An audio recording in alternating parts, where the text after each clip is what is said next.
Hi everyone, and welcome to another episode of The Growth Show. I'm delighted to be joined with David Berkeley and Tom Pickering again. We are going to be looking into staying focused, which is a key point for any leader and anyone in any form of management team. So, David, when we talk about staying focused, where do you start?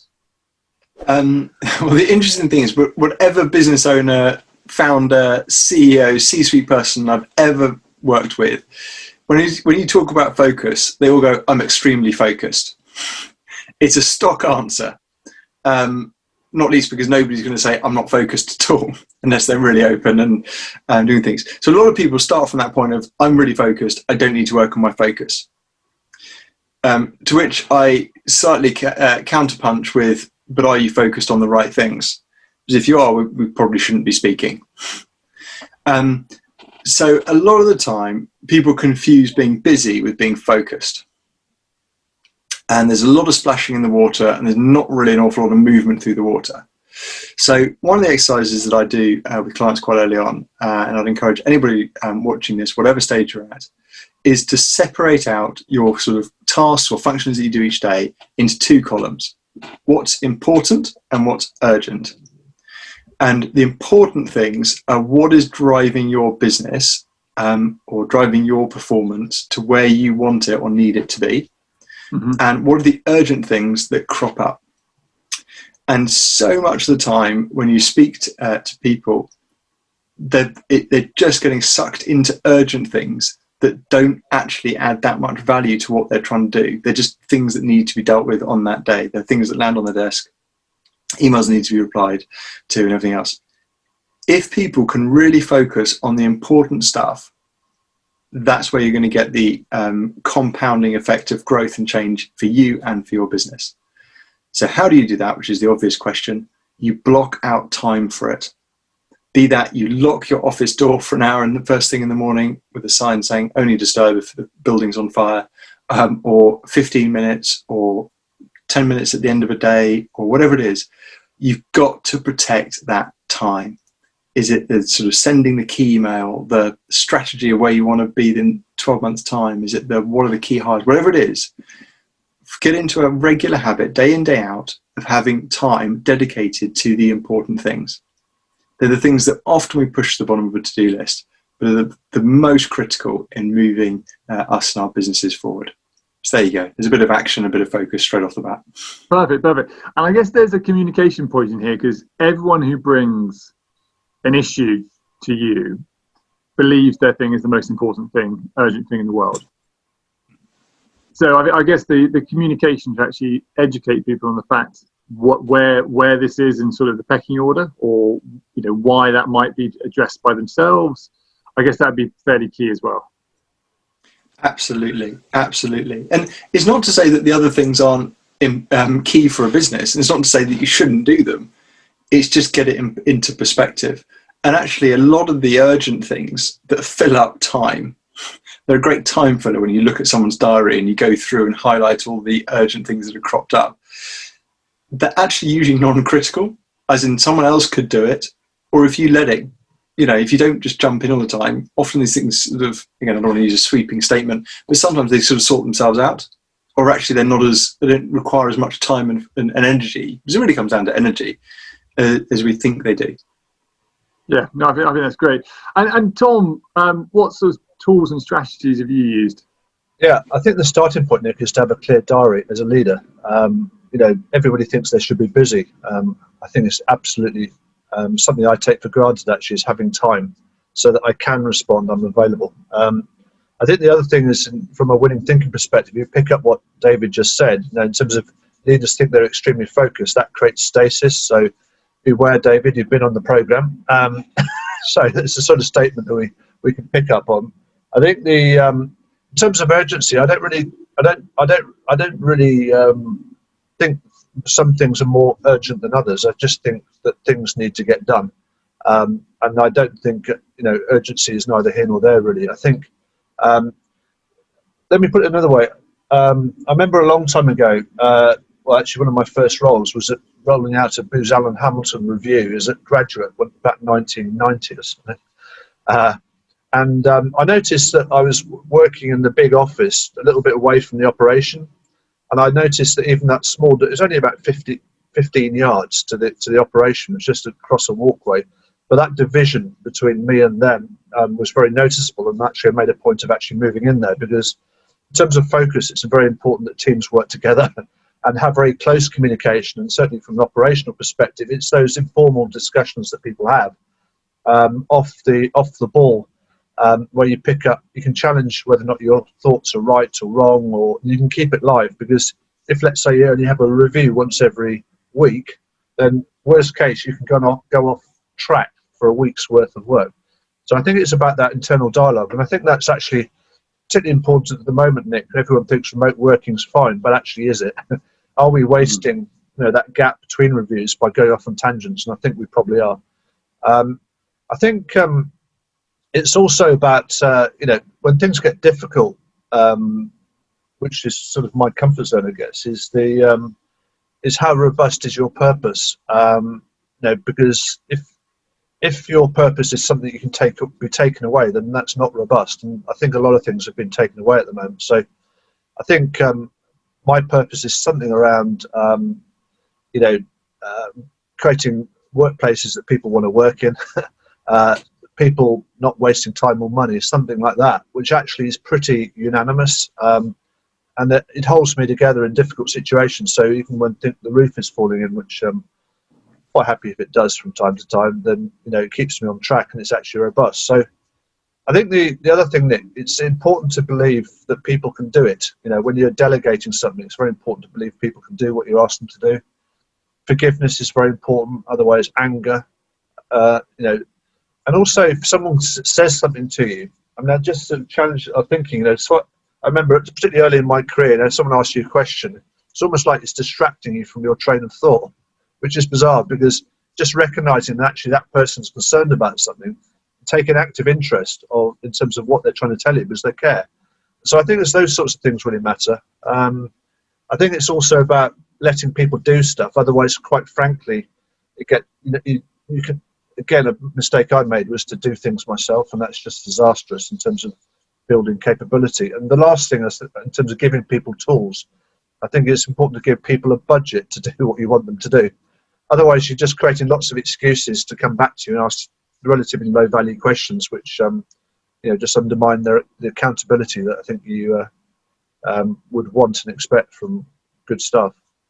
Yeah. I mean, they're incredibly valid points. And David, I mean, we deal with a lot of leaders who are, as you rightly said, already pride themselves on how focused they can be. What about people who haven't quite hit that sort of focus levels? What areas can they work on to try and get to a higher level of focus? The key thing is probably discipline. So often people who, when you get into the nitty gritty and you get them to talk through their day, they'll say things like, I don't have a typical day. Often I work late, so I get up a little bit later, or my meetings are set throughout the day. So a lot of it just comes back to knowing yourself. So knowing, like, what are your, when do you work best in the day? I think everybody has kind of peak times when they're in flow, or more likely to be in flow. For some people, that's 7 a.m. That's not for me. My wife can testify to that. For other people, it's 11 o'clock at night. For some people, it's straight after lunch. Some people, it's 11 o'clock, whatever it is. So it's kind of just take a big step back and get to know yourself first of all. So just be really honest. How disciplined are you with your time and with what you're trying to do? That would be I think a really good starting point for most people, is build in some habits that will last you through. They often talk into sort of elite level sports. So when things start going wrong, can you trust your technique? So going back to the basics of doing the basics right again. And it's quite a lot like that in business as well. Just build the right habits that'll set you up. So protect sleep and all those kind of things. But yeah, I'd start with getting to know yourself. Yeah. Getting to know when are your peak times. Yeah. Yeah. I mean, that's good. I think one of the things I got exposure to when I was starting out my career was someone made me just document my day. Yeah. Right. So I actually recorded my entire working day's activity and sort of very arrogantly thinking how unbelievably driven I am, to actually realizing how many sort of breaks I have in my days and how many distractions I have in my days. And as soon as I became conscious to them, I started battling with them. And, you know, I was lucky I didn't have a flashing fancy mobile phone. I had a brick, which, you know, occasionally I got a text on that took like 2 hours to write.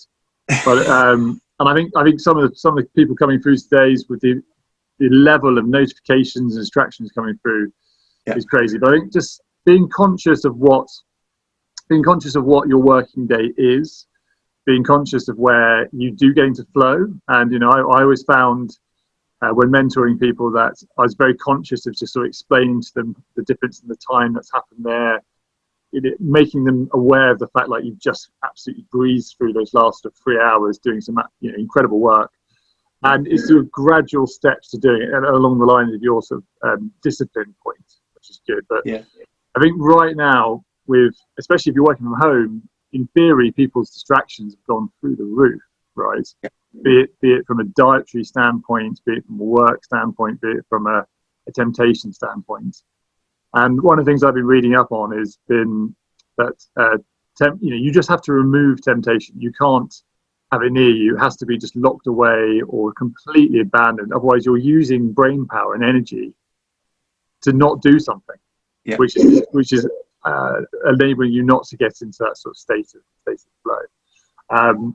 And so Tom, have you got the people who are not so focused? Anything you've seen in industry where you think that these are paths to help you get there? Yeah. Well, I think as a leader, I think the challenge is not about your focus; it's about everybody else. So if there's one of me and there's 500 of them, or 1,000 of them, let's say, as the case may be, then actually how focused are they doing their job? So the challenge is when people come back to me with a question, how do I respond? And that's I never do somebody's role for them. So there's 3 modes. One is to direct, which is to confirm the objectives. Another one is from time to time to be mentor, and thirdly is to take a coach type role to ask the questions, but never to pick up the monkey, because it's like sticking a pin in the balloon, which can be absolutely disastrous in terms of simply stopping people thinking. I think the other thing is also to delegate the what and not the how.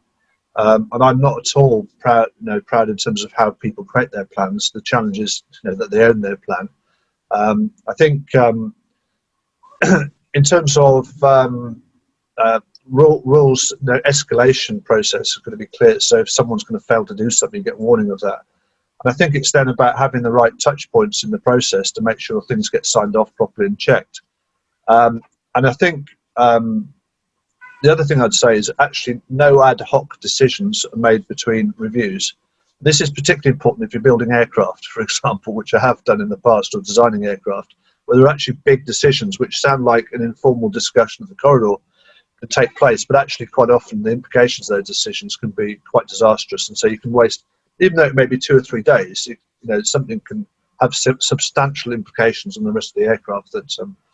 And I think as well, it's about flagging up mistakes as well. So regardless of status, and I remember a while ago in my early career, it's my first board role at age 28 in an automotive company, which is what I asked one of the junior planning guys to go, and the managing director used to work all night, and he said he used to do the shipping, and we shipped these containers to the States, which was a month's worth of production, and he managed to ship one of these containers to the wrong place in the States, which was a big problem, because it then meant we had to air freight products, which was in an automotive environment very expensive. So, but I actually got the junior guy in my team to go and play back the process to him, to the managing director, who was quite a brutal individual, on the basis that we're all doing this process, but these are the points that we missed in this process. So we're learning from that. And that, of course, I think you need to have that transparency organisationally to have that open and honest dialogue, which, to be honest, he didn't. It was a slightly unreasonable thing of me to ask this young chap, but he came out alive. But that's the sort of openness, in terms of, I think we need to have that openness between us. I think as well, commercially, in terms of staying on track, it's vital that before you embark on a supply arrangement, you're going in the right direction. It's also very important to make a lot of money as well. because money actually creates time. So if you know, the great danger of businesses that don't make money is you have no time, and you're always chasing your tail. So as a leader, you've got to make sure you're making plenty of money, and that is just discipline. It's about rigor. It's about having the courage to sell things and identify your core business. So I think those are the things I think that I think are critical. But I think it's all about also taking new action, and opening up free speech, and learning on the job as we're going through this. And I think the final piece of the jigsaw, Nick, is the thing that you know best, which is recruitment. Because you need to bring the right people into the team to actually take the organisation to the to the next stage. So I think I'd probably say, finally, in terms of one action, I'd just encourage people to find the courage to also do the right thing and speak up, without fear, and also for leaders to really take an active interest rather than thinking, well, that's distracting me from my plan. Actually, thinking this person cares, and actually they really might need some guidance, and the challenge is then to how to leave the accountability with that person, to ensure that they stay on track and get the job done.